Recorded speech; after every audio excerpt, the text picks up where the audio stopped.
It's the familiar phrase that now means so much. On the NBC 10 Health Watch, you have a free appointment with a doctor every Thursday. The most important thing, Katie, is ask your doctor anything. The doctor will see you now. So we just start by looking in the ears first. On Health Watch, be well, stay well. Well, the perfect tan just got a lot more costly, and starting today, people like this are helping to pay for your health care costs. We'll have the details and explain.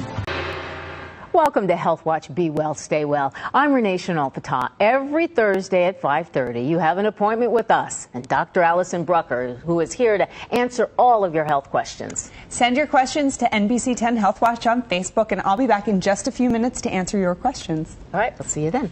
Okay. A 10% federal tax on ultraviolet fake bakes, that starts today. Indoor tanning salon owners say they'll have to pass the cost on to customers, and that's driving some away.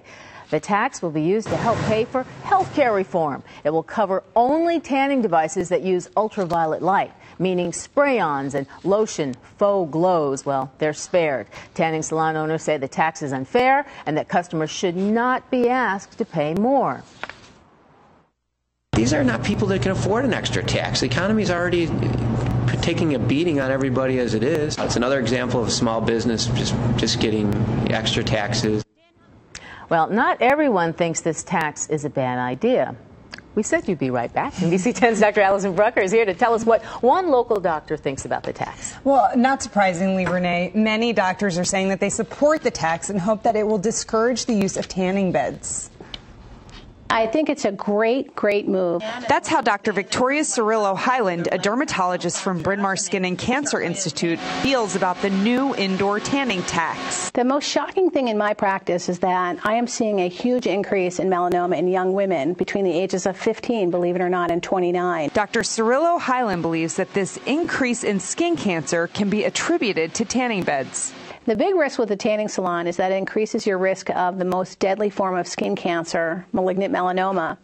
And there's just irrefutable scientific evidence that shows that if you went to a tanning salon before the age of 35, you have increased your risk of melanoma by 75%. Her concern, though, is that the new tax is not enough to keep people from using tanning beds, and she might be right. It's like the only thing I really have to buy. I'm only 17. I don't have to pay for much else. Clothes, tanning, food. Still, there are signs that the intended message might be getting through.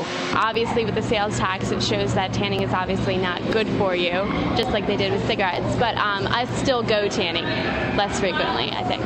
Even so, Dr. Cirillo Highland says she won't be happy until tanning beds are banned entirely. It's an environmental carcinogen. What are we doing? Well, the Indoor Tanning Association states that no well-designed studies support the connection between melanoma and UV exposure from tanning beds. It believes that the increased rates of skin cancer are most likely due to repeat sunburns from the 70s, 80s, and 60s, along with genetic susceptibility. So I guess we'll have to see how this all shakes out. Yeah, absolutely. Okay, all right. Thank you, Dr. Brucker. And we will see you later on in this broadcast. All right, let's take a look now at our other headlines today in Health Watch.